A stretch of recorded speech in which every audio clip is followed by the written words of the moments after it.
안녕하세요. 퍼펙트 치과 소재현 원장입니다.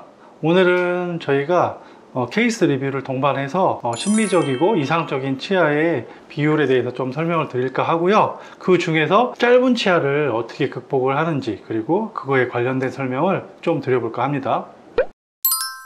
첫 번째로 이상적인 치아의 길이 그리고 폭경 비율 등에 대해서 좀 설명을 드려볼 텐데요. 이상적인 비율이다 해서 앞니가 1.618대, 옆에 치아 1대, 송곳니 0.618 이런 식으로 비율을 막 이렇게 써놓고 한 게 있어요. 실제로 이거는 교과서적인 수치일 뿐입니다. 왜 그러냐면 치아의 뿌리 폭도 다르고 실제 원래 가지고 있는 폭경도 다 다르고 길이도 다르기 때문에, 특히나 폭경은 이 넓이를 말하는 거죠. 옆에 넓이는 우리가 개선을 하기가 굉장히 힘이 들어요. 그런 것까지 개선을 하려면 교정적인 치료를 굉장히 동반을 해야 되고, 또 그렇다 하더라도 원래 가지고 있는 뿌리의 폭이 있기 때문에 이게 한계점이 분명히 있습니다.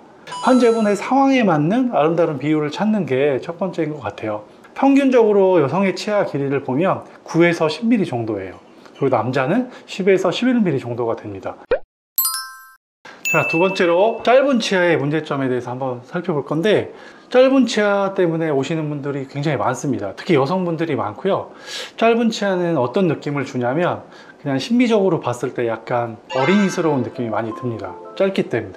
그래서 아까 말씀드린 대로 그 기준점을 저희가 여성분들은 9에서 10mm, 남성분들은 10에서 11mm로 찾고 있는데, 그것도 수치일 뿐이고요. 또 입술과 잇몸의 위치에 따라서 조금 달라진다고 생각을 하시면 될 것 같습니다.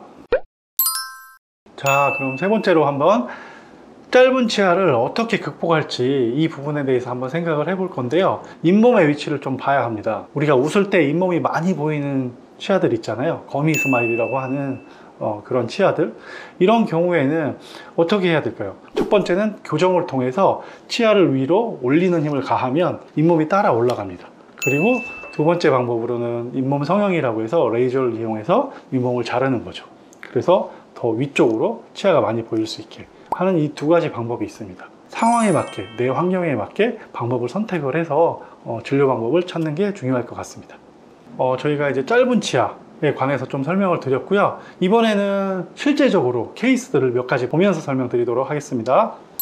첫 번째 케이스입니다. 이 환자분은 여성분이시고요. 앞니가 좀 짧습니다. 환자분은 조금 길게 하면서 하얗고 가지런한 치아를 원하셨고, 무삭제, 최소삭제 이 방법을 원하셨어요. 그리고 이제 짧은 치아를 해결하는 방법으로서 저희가 잇몸 성형을 택했습니다. 그리고 교정적인 방법은 아예 원하지 않으십니다. 그렇기 때문에 잇몸을 위로 한 2mm 정도 이렇게 올렸습니다. 오른쪽 송곳니는 원래 높은 위치에 있기 때문에 이 치아를 기준으로 다 맞추기에는 아까 말씀드린 대로 너무 많은 잇몸 성형을 해야 돼서 그렇게까지는 하지 않았고, 적당한 방법으로 또 선까지 잇몸 성형을 해서 이렇게 올렸고, 옆에 보시면 여기 이제 결과치인데요. 가로 세로 비율이 좋아졌습니다. 세로가 더 길어야 되죠.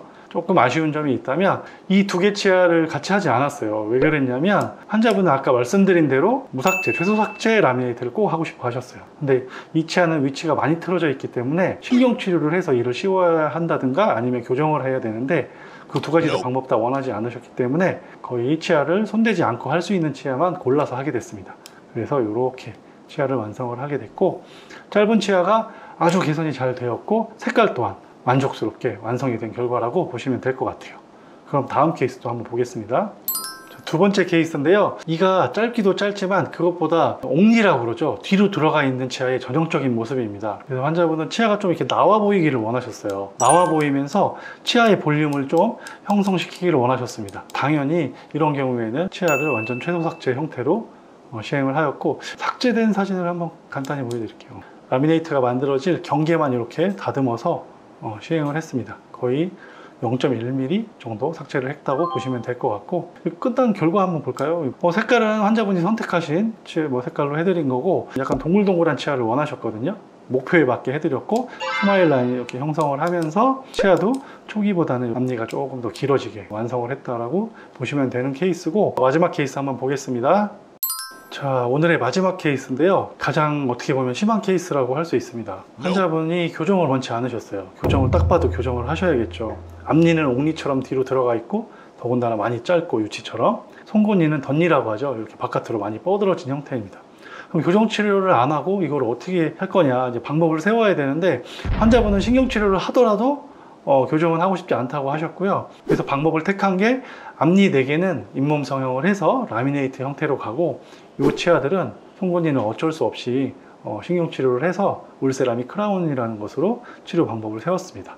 그럼 결과를 한번 보여드릴게요. 입술이랑 사진을 같이 찍었는데 한번 보시면 가로 세로 비율이 아주 이상적인 비율로 완성을 할 수 있었습니다. 라미네이트와 울세라믹 크라운은 같은 재질로 만들었기 때문에 전혀 이질감 없이 잇몸 스마일 라인에 맞게 아주 완성이 잘 된 케이스라고 보시면 될 것 같습니다. 자, 케이스를 보면서 설명을 마무리해 드렸고요. 드라마틱한 케이스도 있었죠. 이렇듯 심미적으로 개선할 수 있는 방법이 여러 가지가 있습니다. 오늘은 이것에 대해서 한번 설명을 드리려고 한 거고요. 도움이 되셨으면 아주 좋겠습니다. 오늘은 여기까지 하겠습니다. 감사합니다. For your better life, 팩트는 퍼펙트 치과.